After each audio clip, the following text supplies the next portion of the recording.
Things are getting simply spooky as it's time to share my top 10 horror films as of 2024.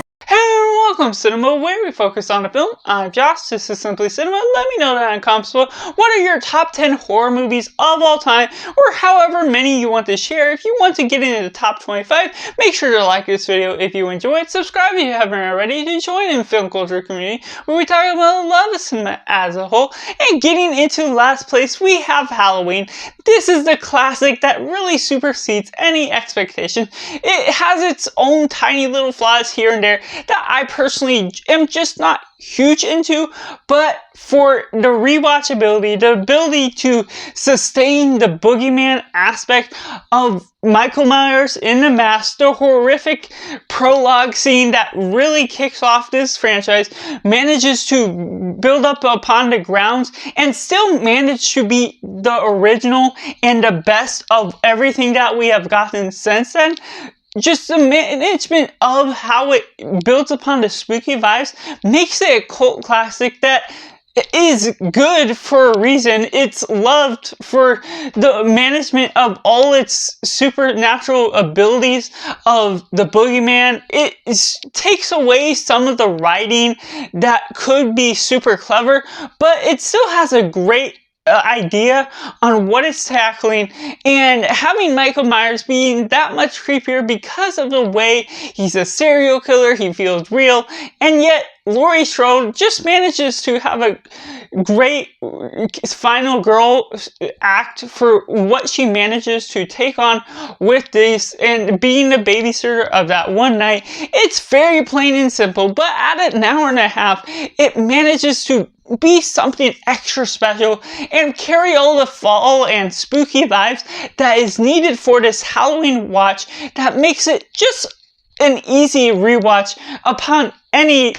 sort of fall sort of season at all. And at number 9, we have New Nightmare. Now, if you know me, I'm an author and I am a big fan of when you get meta with the narrative. This was Wes Craven's feature before he did Scream, making them self-aware with all of the horror vibes and everything that's going on. And this one is a little bit toned back from this, but I am a huge fan of the New Nightmare, just going into Nightmare on Elm Street, making a horror movie film of what we're getting out of the Nightmare of Elm Street, putting that on a film set, but then leading on to the third act, once you realize that Wes Craven is within the film, he's writing the script, but he has to write it as this movie itself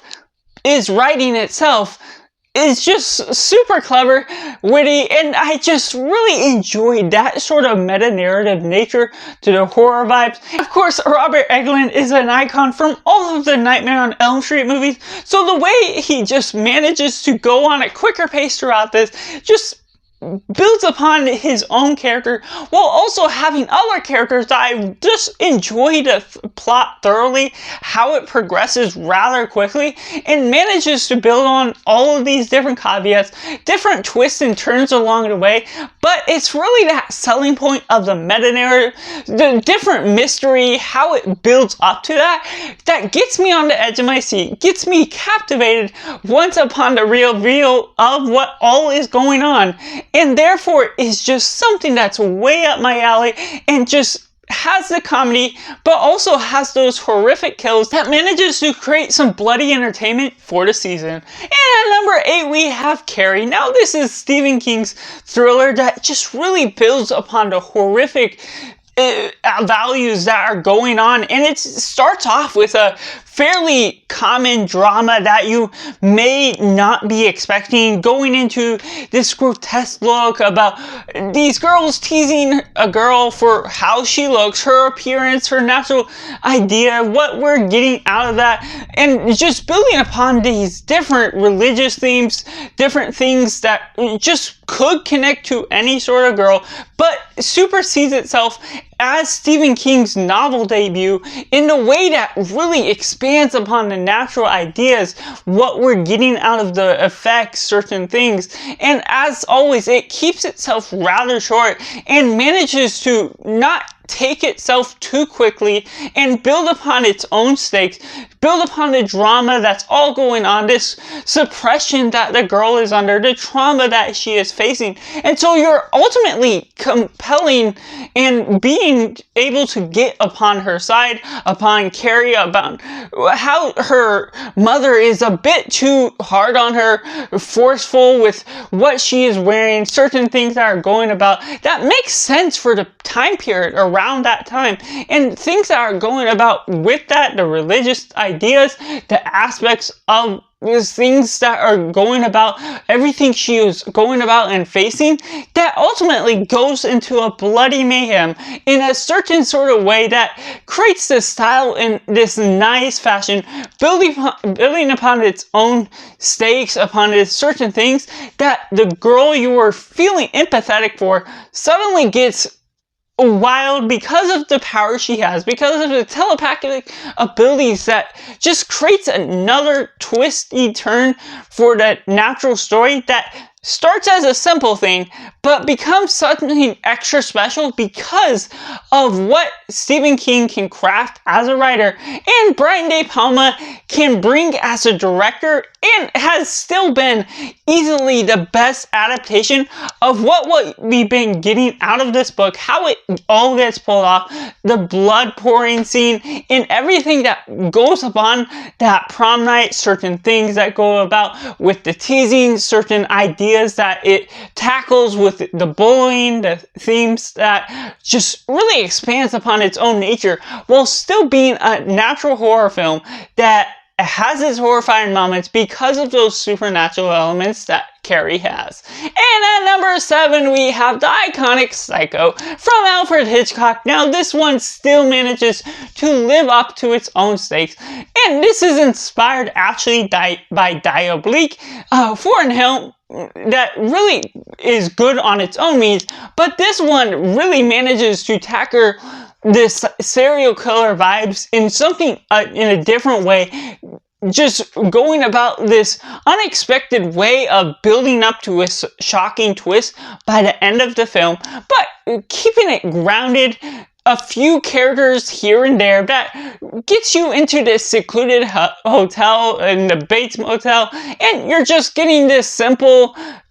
guy that's running the hotel and things that are going about, things that you're suspecting with the mother. There's elements of mystery that go about the way, and what you may not always remember is how soon the main kill happens about halfway through the movie, and that all leads on to a certain investigation that still builds upon the natural longevity of the film and still creates this horrific vibe that it creates the amount of suspense that Alfred Hitchcock has built himself up to be so good out of, and just what we get out of the main performances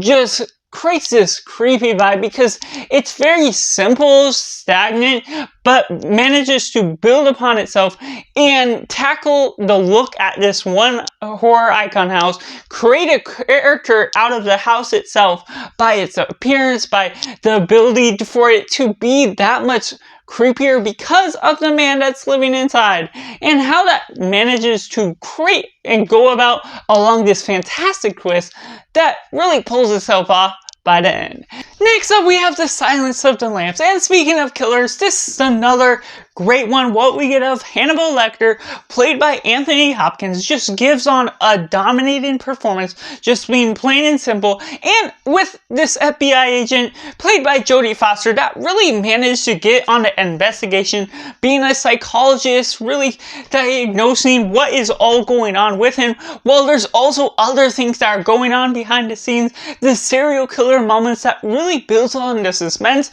really escalates this film to be more than a drama, more than a psychological thriller, and just becomes horrifying because the nature of this performance, certain things that go about,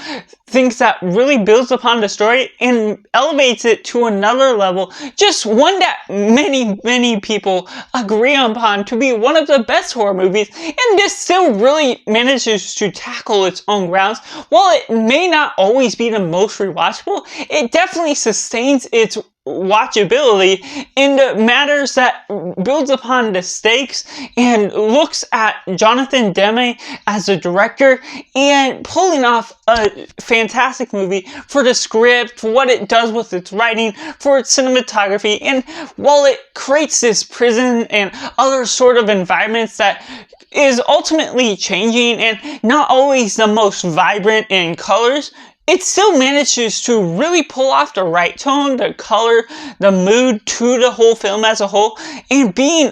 depressing in one sense, but also disturbing because of how they escalate Anthony Hopkins as Hannibal Lecter to be one of the more iconic serial killers, and just building upon the reveals that occur later on in the movie, but ultimately leaves on a haunting disturbance for all that it brings about to the table. And at number 5, we have Scream. Now this is the iconic one, also from Wes Craven, one of my favorite horror directors. Just what he pulls off, again, with a meta nature,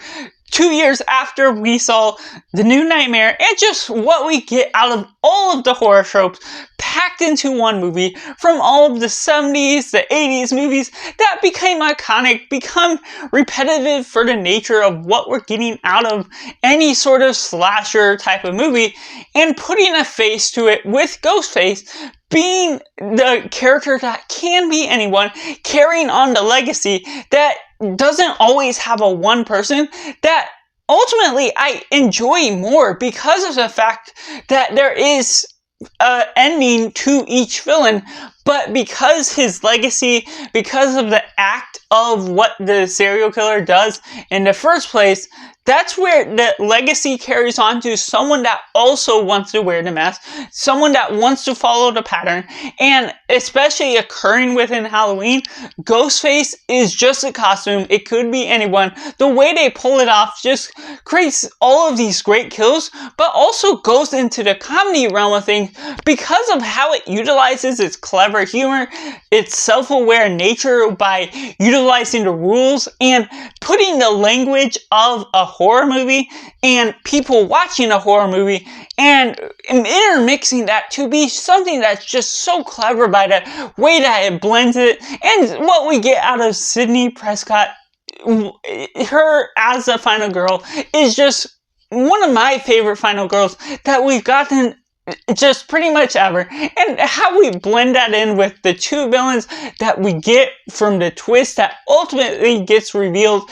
just creates this line of suspense that really builds upon itself and gets me captivated throughout, all the way through, becoming even one of the more rewatchable horror movies that I personally have experienced just a couple years back, and still being able to enjoy it that much more. And at number 4, we have The Sixth Sense. Now this may not be a strong, hard horror movie for some, but it still has those horrific elements and certainly builds upon the spooky Halloween vibe without being really taking place on Halloween. It goes into this subverted twist that should be obvious, goes into this obvious thing that builds upon all of these different hints along the way. I've only seen it once still, and it's still memorable to the nature of what M. Night Shyamalan does as his best film, and going about a great performance by Haley Joel Osment as a child, and Bruce Willis as this guy that I won't spoil what all goes on with the nature of how that goes about, but it's a natural drama that builds upon certain horrific moments, has some good filmmaking for the natural ability that it goes about, certain things that create a mystery element to keep you intrigued, keep you captivated before the twist all comes about. That ultimately really sells the film because it becomes something extra special, and maybe just being able to enjoy it still again and again, the way it builds upon its stakes, the way it doesn't necessarily have anything at this highest high, but the elevation to what it does with its language, with its script, just elevates the whole film as a whole to another level that makes me remember it that much harder all these years later. And at number 3, we have Hereditary. Now, this is one that I was traumatized a few years back with my friends, just being able to experience the surreal nature of what can experience within real life, this supernatural demonic force that is all going on within the world, things that have their own little mystery elements, horrific moments, and it's a down-to-earth family moment that really goes about this different way of building upon the story, things that you don't love to experience, but have these dramatic hits here and there. It's not heavy hitting all the way through, but it has those heavy hitting moments that make this film stand out, make Ari Aster have a exactly great debut. That's one of my favorite debuts that I've seen from him. Just becoming one of my favorite films of all time because the way it builds upon its elements and the ghost-like features, the demonic force that is all going into, it doesn't go into the happy ending that you may want to, and it's not a slasher or some idea that you may be expecting with all the horror tropes that goes about its own nature. But that's also what separates it, makes it stand out from the rest, and still be able to give off all these great performances, especially from Toni Collette, what we get out of her, how she manages to be the selling part of the show as a mom, especially with her main performance, give all of these different effects and demonic features to what we're doing on with her hobby and other things that are going about along the way, just becoming this supernatural force that really sells it to me by the end of the day. And at number 2, we have Saw. Now, this is a completely different one. It's a different game type of show that goes about this weird sort of element. You're left with suspense, especially with the mystery that is all going on, and even knowing the mystery later on upon rewatch, because it's one of the more rewatchable, especially of their franchise. It has some killer fights, but also these certain things where the killer is not necessarily presently on screen,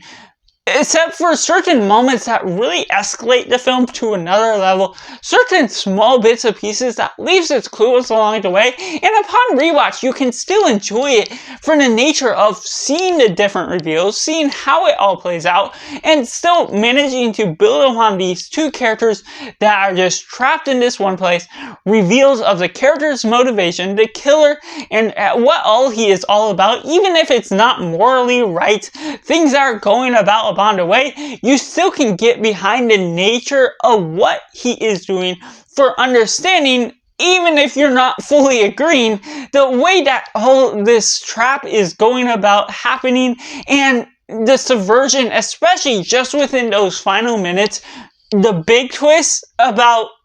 this one thing, this guy in the room, as well as other things that goes about all this different game show things, other things that are going on in the background, different flashbacks that really builds up all the clues, builds up all the story as a whole, just creating some subversion that really makes this still a shocking film, even upon rewatch, just being able to experience how it all unfolds again and again. Which takes me into my number 1 horror movie as of now, Come and See. Now, this is an unconventional pick. Some may argue that it's not. Some don't place it in horror at all. But in the defense of the film, it is very much an anti-war film that dramatizes it so hard that it becomes real and horrific to the scenes that really builds up, establishes the grounds of horror within the world, because it's just really establishing the ideas of war, what it's like to be in war, and while it's not necessarily replicating a specific element or piece of war, even though it's inspired by the idea of World War II, how it's tackling all of that and different things with Hitler. It's just going into deep elevation of these horrific moments that really builds upon the gunfire that's going about, the gunfire above you, around you, and everywhere, that's just establishing the story as a whole. It's a very bleak and depressing movie that really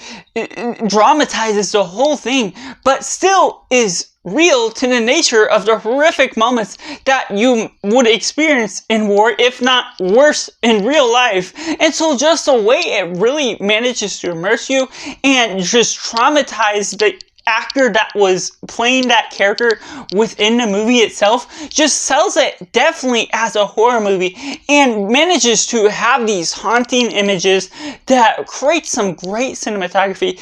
Some of the more iconic shots that still stick in with me, having seen it for the first time a couple years ago. By far not rewatchable, but still one of my favorite by the management of what it all pulls off, the tackling of the story, how it has a free-flowing, slow-moving motion, but having all the right beats, having a great cinematographer that really establishes what all the director is pulling off, building upon these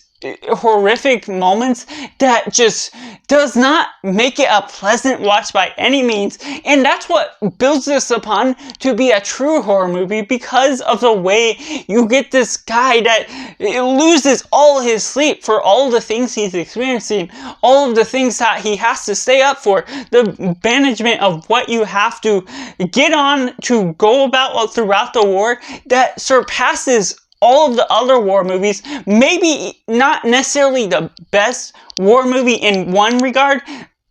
outside of just being the most surreal, but because it is so more surreal, because it's an anti-war film of its own means, it traumatizes it so much that it becomes this haunting and traumatic movie that just sticks in with you. Not for everyone by any means, but that's just what makes it my #1 horror movie of all time. So that's just my ranking of the top 10 horror movies as of 2024, and make sure to comment down below your top 10 horror movies as of 2024 so we can join in the discussion, see our differences, our takes, what we have seen, what we have not seen, and make sure to like this video if you enjoy it, subscribe if you haven't already, you should join in film culture community where we talk about the love of cinema as a whole. So that's just all, and make sure to do yourself a favor and go watch a movie.